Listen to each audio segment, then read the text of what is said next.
Because of their wages that are often only from 10 to 20 cents an hour, the women may receive no wages for years because of the thousands of dollars they've paid to come over. They are having to pay off the debt just little by little. If the women try to return home without fulfilling the contract, because when they come from the recruiters, they have to sign a contract that is usually 5 to 10 years long, so they have no choice to continue the contract. And if they do try to leave, they're often blacklisted, fined, and even arrested. Many of these factories as well, the women's living quarters are really disgusting. They are crowded, filthy, and usually rat infested. They are located behind barbed wire fences that are monitored by armed guards and security cameras. The women are not allowed to come and go as they please. It is very frowned upon if you are late to come in, or if you're just leaving for any, not a purpose, that going to work or anything. So you're forbidden to also have any visitors come to see you.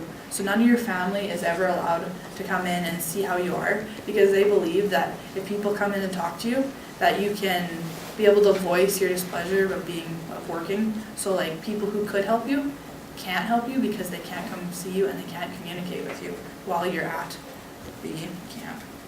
The women are always under threat of corporal punishment. They are abused, spat on, and beaten. They're not allowed to take breaks at any time when they're working in their about 10 to 12 hour shift. They are not allowed to take bathroom breaks, and if they do end up having to take a bathroom break, which are fined, which means that the wage that they're receiving is going to be suspended until they pay back all that they owe. Female sweatshop employees are forced to endure numerous instances of sexual abuse, and it is often known that the women are promised that they'll go up in the way, if they're starting way at the bottom of the totem pole, that they'll move up if they do a sexual act with one of the managers, but it's usually always a lie, and it usually ends up getting them in more trouble than they already were in.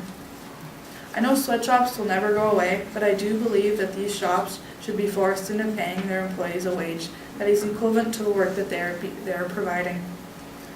And that is enough to actually support a family and not just have them all in it working and making it a continuous life cycle. There is no reason why people should be treated like animals. They are human beings like everyone else, just trying to earn a living and support their families any way they can.